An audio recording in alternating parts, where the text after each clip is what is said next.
Welcome to Ollywood complete computer awareness. बिल्कुल जी हाँ, कंप्लीट कंप्यूटर अवेयरनेस आपको फ्री वीक सेशन 1 मिल रहा है। फ्री वीक सेशन 1 मतलब 1 से लेकर 7 सेशन के अंदर आपका कंप्यूटर का पूरा बेसिक्स क्लियर करवा दिया जाएगा, जो कि आपके आने वाले आरबीआई मेंस ईएसएस जो ईएसआईसी एसएसओ का पेपर है, ईसीजीसी के अंदर भी आपको कंप्यूटर देखने को मिलेगा। तो जहाँ पे जितने भी मेंस होने वाले हैं आपके इंपॉर्टेंट हैं, उसके अंदर कंप्यूटर आपका दिखेगा और इसमें से ही आपको देखने को क्वेश्चंस जरूर मिलेंगे। कंप्यूटर अवेयरनेस जो है कंप्लीट करवाई जाएगी, आपको फ्री वीक प्रोवाइड करवाया जा रहा है। डेली आपको एक सेशन मिलने वाला है। मेरी कोशिश ये रहेगी कि 6 सेशन में आपको थ्योरी करवा दी जाए, उसके बाद 1 या 2 सेशन के अंदर एमसीक्यू करवा के आपका पूरा फ्री वीक कंप्लीट करवा जाए। बिल्कुल बिना किसी पैसे के आपको ये चीज़ें ओली बोर्ड के द्वारा प्रोवाइड करवाई जा रही है।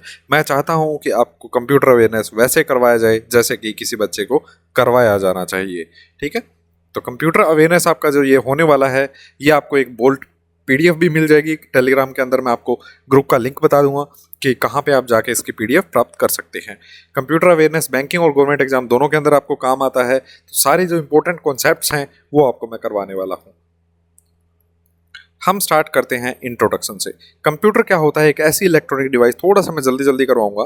कंप्यूटर एक ऐसी इलेक्ट्रॉनिक डिवाइस है जो इंस्ट्रक्ट की जाती है to carry out an arbitrary set of instructions of arithmetic and logical operations automatically. वो किसी भी तरीके का हो सकता है, किसी बुकलेट को प्रिंट करने का आप ऑप्शन कमांड दे सकते हैं। तो कंप्यूटर एक ऐसी इलेक्ट्रॉनिक डिवाइस है जो एक आर्बिट्रेरी सेट होता है, उसके ऑपरेशन उसको फॉलो करते हैं। वो ऑपरेशंस लॉजिकल भी हो सकते हैं, अर्थमेटिकल भी हो सकते हैं। अर्थमेटिकल में क्या ऑपरेशंस आते हैं आपके? प्लस माइनस आ जाता है। लॉजिकल में क्या आता है? Greater than, less than. ठीक है, तो इस तरीके के जो ऑपरेशंस होते हैं उसको ऑटोमेटिकली फॉलो करता है। ऐसी डिवाइस को कंप्यूटर डिवाइस बोला जाता है। कंप्यूटर एक ऐसी इलेक्ट्रॉनिक डिवाइस है जो अर्थमेटिक और लॉजिकल ऑपरेशंस को फॉलो करके इंस्ट्रक्शंस दी जाती है उनको फॉलो करने का काम करता है। ठीक है, कैरेक्टरिस्टिक्स क्या है कंप्यूटर की?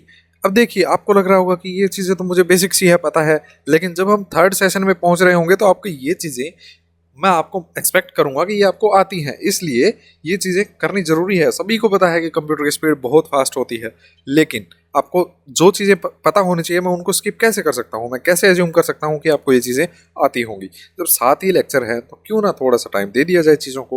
कैरेक्टरिस्टिक्स ऑफ कंप्यूटर क्या है? Speed of computation is very high as signal passes at speed of light. Signals जो हैं वो स्पीड ऑफ लाइट से ट्रेवल करते हैं। जो आपका फोटोन्स की स्पीड होती है, स्पीड ऑफ लाइट होती है, उस स्पीड से कम्युनिकेशन जो होता है, स्पीड ऑफ कंप्यूटेशन है, जो कैलकुलेशन की स्पीड है, वो स्पीड ऑफ लाइट के इक्वल पहुंच जाती है।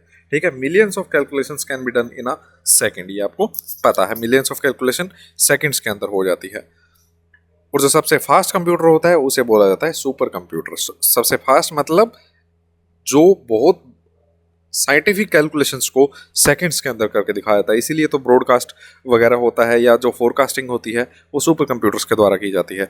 एक्यूरेसी 100% होती है। इसमें किसी भी तरीके के एरर का स्कोप नहीं है, बशर्ते हमारी ह्यूमन एरर कोई ना हो। अगर हमने प्रोग्राम ही गलत लिख दिया है, प्रोग्राम ही इनबिल्ट जो सॉफ्टवेयर डाला है वो गलत है, तो ऑब्वियसली रिजल्ट गलत आएगा। वरना ऐसा कुछ नहीं है कि ये इसकी वजह से कोई गलती हो जाएगी। ये हाईली एक्यूरेट होता है। इंफॉर्मेशन एंड स्टोर कर सकता है लार्ज अमाउंट ऑफ डेटा और instruction in its memory and can be retrieved at any point of time. आप किसी भी पॉइंट ऑफ टाइम पे जाके 6 महीने पहले सेव की हुई आपके फोल्डर में चीज़ जाके देख सकते हैं। जब तक आप नहीं चाहेंगे वो डिलीट नहीं होगी। अदर कैरेक्टरिस्टिक्स में क्या आता है? कंसिस्टेंसी है, ये काम करते हुए थकता नहीं है, ऑटोमेटिक ऑपरेशंस होते रहते हैं, फ्लेक्सिबिलिटी है, इसको किसी भी तरीके से आप इसको यूज़ कर सकते हैं। हिस्ट्री ऑफ कंप्यूटर क्या है? फादर ऑफ कंप्यूटर किसे बोला जाता है? चार्ल्स बाबेज को। Father of modern computer science बोला जाता है एलन ट्यूरिंग को। फर्स्ट अनप्रोग्रामेबल इलेक्ट्रॉनिक जो ईडेक आप बोलेंगे, इलेक्ट्रॉनिक डिजिटल कंप्यूटर था, तो किसके द्वारा डिजाइन किया गया था? ABC नाम है ये इसका, Atanasoff Berry computer. First purpose electronic digital computer जो फर्स्ट किसी पर्पज के लिए यूज किया गया था वो ENIAC था। ENIAC की फुल फॉर्म पूछी जाती है कई बार आपसे, electronic numerical integrator and calculator. Generation देख लेते हैं, ईयर याद रखिएगा। First generation, second, third, fourth. 46 से 59। इसको याद कैसे रखने का तरीका क्या होता है? 5-7 बार गिनती लिख लीजिए। 46, 59, फिर आता है आपका 65 और 71, और लास्ट में आपका आता है 80। ठीक है, तो पहली जनरेशन ये, दूसरी जनरेशन ये, तीसरी जनरेशन ये, चौथी इसके बाद आ गई थी। ठीक है, 80 के बाद जो भी थी वो आपकी 5th जनरेशन थी। तो यहाँ पे क्या दिख रहा है, फर्स्ट जनरेशन आपकी 46 से 59 थी, दूसरी 59 से 65, 65 से 71, 71 से 80 और उसके बाद आपकी 5th जनरेशन थी। पहली जनरेशन में वैक्यूम ट्यूब्स यूज किए गए थे, बैच प्रोसेसिंग हुआ करती थी, मशीन और असेंबली लैंग्वेज का यूज किया जाता था। ठीक है, एग्जाम्पल याद करने की जरूरत नहीं है, क्योंकि आरआरबी वगैरह में या इस टाइप के एग्जाम्स जो बैंकिंग सेक्टर में होते हैं उसमें आपसे नहीं पूछा जाता कि भाई बताइए आपका जो एनईएक था वो कौन सी जनरेशन का था। ठीक है, तो ये फैक्चुअल क्वेश्चंस पूछने के बजाय आपका जो नॉलेज है कंप्यूटर के अंदर वो चेक किया जाता है। दूसरा ये सेकंड जनरेशन में ट्रांजिस्टर्स यूज किए गए। अगर आप साइंस के स्टूडेंट है तो एनपीएन पीएनपी जंक्शन ट्रांजिस्टर्स वगैरह आपको पता होंगे। तो ठीक है, ट्रांजिस्टर्स यूज किए गए थे। ऑपरेटिंग सिस्टम क्या था, multi bag remaining time sharing जो ऑपरेटिंग सॉफ्टवेयर यूज किए गए थे। मैग्नेटिक मेमोरी जो थी वो magnetic core magnetic tape based थी। ठीक है, उसके बाद जो हाई लेवल लैंग्वेज इसके अंदर यूज की गई थी। यहाँ पे क्या मशीन लैंग्वेज और असेंबली लैंग्वेज यूज की गई थी। मशीन लैंग्वेज क्या होती है, बाइनरी फॉर्म में होती है, 0 1 की फॉर्म में। ठीक है, 0 का मतलब ऑफ होता है, 1 का मतलब ऑन होता है।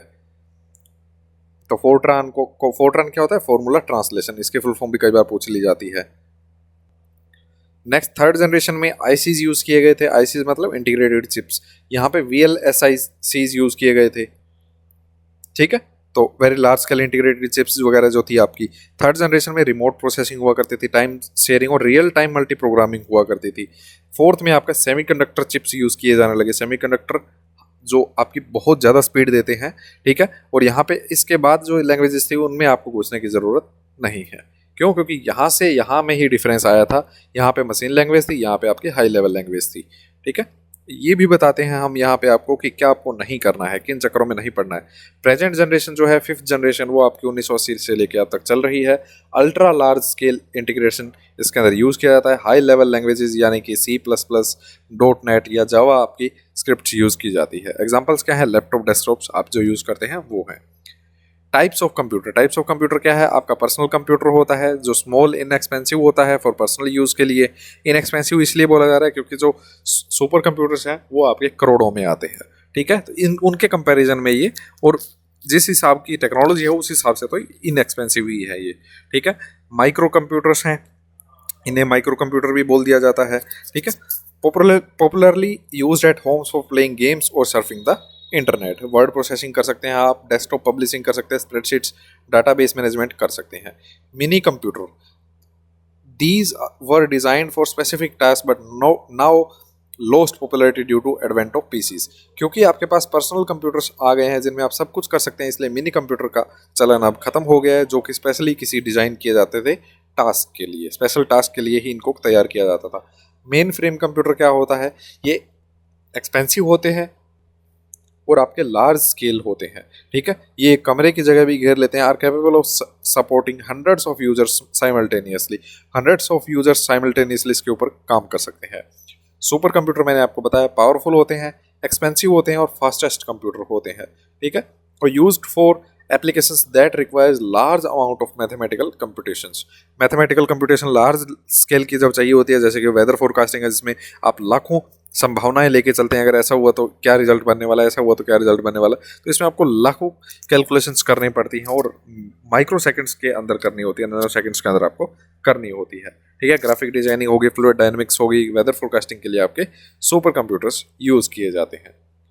कंप्यूटर के फंडामेंटल्स क्या है, 4 बेसिक कंपोनेंट है कंप्यूटर के, hardware, software, data and user.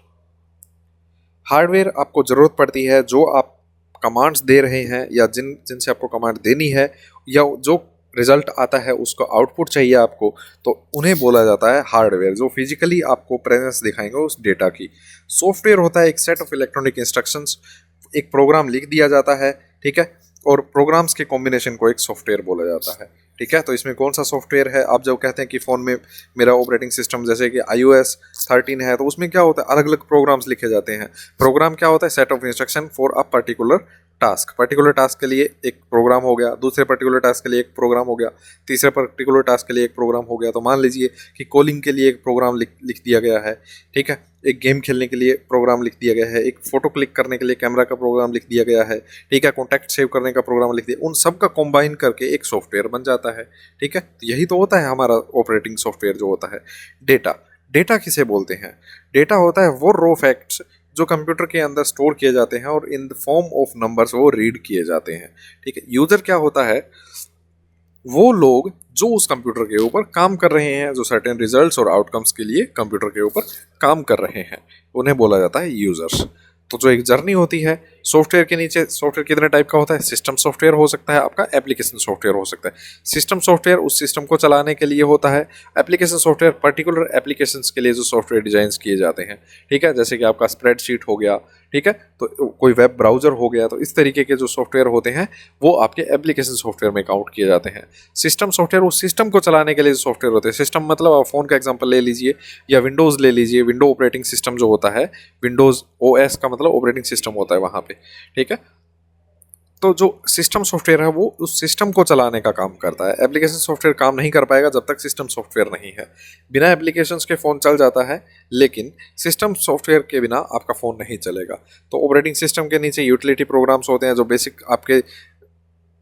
Basic जो यूटिलिटी प्रोग्राम्स होते हैं वो आपकी ज़रूरत पड़ती है फ़ोन के अंदर। लैंग्वेज ट्रांसलेटर्स भी लगे होते हैं सिस्टम सॉफ्टवेयर के अंदर, जो असेंबलर, कंपाइलर, इंटरप्रेटर होते हैं, वो आपके जो असेंबलर होता है वो असेंबली, चलिए इसके अंदर डीप में जाएंगे, आगे जाएंगे, इसी लेक्चर के अंदर ही जाएंगे, ठीक है। कंपाइल करने का काम कौन करता है? तो इस तरीके के जो प्रोग्राम्स होते हैं वो सारे सिस्टम सॉफ्टवेयर के अंदर आते हैं। अब आप सोचें कि ये क्यों करवाया जा रहा है? पूछा जा सकता है कि बताइए वेब ब्राउजर जो है वो एप्लीकेशन सॉफ्टवेयर है कि सिस्टम सॉफ्टवेयर है? तो वो एक एप्लीकेशन सॉफ्टवेयर है। जो आपका लैंग्वेज ट्रांसलेटर है वो सिस्टम सॉफ्टवेयर के अंडर में आता है, ठीक है। Data processing cycle of a computer, एक इनपुट यूनिट होती है, ठीक है, एक आपका आउटपुट यूनिट होती है, ठीक है, उसके बीच में आपका सीपीयू होता है, प्रोसेसिंग होती है, ठीक है। सेंट्रल प्रोसेसिंग यूनिट होता है, प्रोसेसिंग यूनिट के अंदर मेमोरी यूनिट होती है, कंट्रोल यूनिट होती है, अर्थमेटिक एंड लॉजिक यूनिट होती है। आपने कोई डेटा रखा, उसको मेमोरी यूनिट में, कंट्रोल यूनिट में, अर्थमेटिकल, जो अगर किसी तरीके का ऑपरेशन होना है, ठीक है, तो कंट्रोल यूनिट क्या करेगा? उसको कमांड देगा कि भाई इस तरीके के ऑपरेशन किए जाने चाहिए, और उसके बाद वो आपको आउटपुट मिल जाती है। इनपुट क्या होती है? वो कमांड जो एक यूज़र के द्वारा दी जाती है। अब यूज़र की डेफिनेशन आपको पहले ही बता दी गई है कि वो जो कंप्यूटर के ऊपर काम कर रहा होता है। अब कमांड इनपुट आउट डिवाइस कोई भी हो सकती है, जैसे कि आपका माउस हो गया, कीबोर्ड हो गया। प्रोसेसिंग यूनिट जो होती है आपकी, उसके अंदर सारे जो ऑपरेशंस हैं वो कैरी आउट किए जाते हैं। उसके बाद उसको यूजफुल फॉर्म में कन्वर्ट कर दिया जाता है, क्योंकि मुझे तो बाइनरी फॉर्म में नहीं चाहिए ना डाटा, मुझे तो एक इमेज की तरह वो दिखना चाहिए, या मुझे कोई किसी तरह इंग्लिश की लैंग्वेज में दिखना चाहिए, हाई लेवल लैंग्वेज में चाहिए मुझे, मतलब तो यही हुआ मेरे कहने का। तो वो उसके अंदर चेंज करके, कंपाइल करके डाटा फिर मेरे को मिलता है आउटपुट डिवाइस के थ्रू। आउटपुट डिवाइस मेरी मॉनिटर हो सकता है, प्रिंटर हो सकता है, ठीक है। Central Processing Unit, Control Unit, Arithmetic Logic Unit or Memory Units are collectively known as Central Processing Unit. Early CPUs were composed of many separate components, but since mid-70s, CPUs have typically been constructed on a single integrated chip known as microprocessor. Microprocessor के तौर पे ये एक simple, ऐसा नहीं है कि बहुत बड़ा कुछ आता है, क्योंकि लैपटॉप में देखिए आप सीपीयू कहाँ पे दिखेगा, आपको दिखता ही नहीं है, माइक्रो प्रोसेसर लगे होते हैं उसके अंदर। कंट्रोल यूनिट, कंट्रोल यूनिट का काम क्या होता है? कंप्यूटर के जो वेरियस कंपोनेंट्स हैं उनको मैनेज करने का काम होता है, कंट्रोल करने का काम होता है, ठीक है। ये जो रीड करता है डेटा को, उसको इंटरप्रेट करता है, डिकोड करता है, प्रोग्राम इंस्ट्रक्शन को ट्रांसफॉर्म करता है, और कंट्रोल सिग्नल भेजता है कि कौन से पार्ट को क्या काम करना है। अर्थमेटिकल लॉजिक यूनिट दो तरीके का होता है, एक अर्थमेटिक, एक लॉजिकल। अर्थमेटिक में आपका एडिशन सब्सट्रैक्शन आ जाता है, कॉम्प्लेक्स मैथमेटिकल ऑपरेशंस आ जाते हैं। लॉजिकल में आपका बुलियन लॉजिक गेट्स आगे, जैसे कि एंड, और, जोर, नोट, लॉजिकल गेट भी करवाए जाएंगे आपको, चिंता मत कीजिए नेक्स्ट लेक्चर्स के अंदर। तो यहाँ पे कहा गया है कि जो कॉम्प्लिकेटेड कंडीशनल स्टेटमेंट्स हैं वो सारे आपके अर्थमेटिकल लॉजिक यूनिट में होते हैं। लॉजिकल यूनिट में लॉजिक गेट्स होते हैं आपके, जैसे कि लेस देन, ग्रेटर देन, तो वो सारे लॉजिकल में काउंट होते हैं। अर्थमेटिक का जो एडिशन सब्सट्रैक्शन है वो आपका अर्थमेटिक के अंदर काउंट होता है। तो ये था हमारा जो बिल्कुल बेसिक इंट्रोडक्शन था कंप्यूटर का। नेक्स्ट लेक्चर्स में हम और आगे बढ़ेंगे और लास्ट में आपको मैं एक्सटेंशन तक ले जाऊंगा कि .jpg का मतलब क्या होता है, .xls का मतलब क्या होता है। ठीक है, चलिए, अगर आप एक्सक्लूसिव टेलीग्राम ग्रुप ज्वाइन करना चाहते हैं, इसकी प्रिंटेबल पीडीएफ आपको चाहिए तो आप ज्वाइन कर सकते हैं। Oliveboard is the new black, search कीजिए टेलीग्राम के अंदर, ओरिजिनल ग्रुप को आप ज्वाइन कर पाएंगे। नेक्स्ट लेक्चर में आपको क्या देखने को मिलेगा ये देख लीजिएगा। अगर आपको वीडियो अच्छी लगी है तो लाइक कीजिए, शेयर कीजिए अपने सीरियस दोस्तों के साथ जिन्हें जॉब की सख्त जरूरत है, जिनकी फैमिली को जॉब की सख्त जरूरत है, और सब्सक्राइब करके बेल आइकन दबाना है कि नहीं, ये डिसीजन अब आपका है। Thank you so much.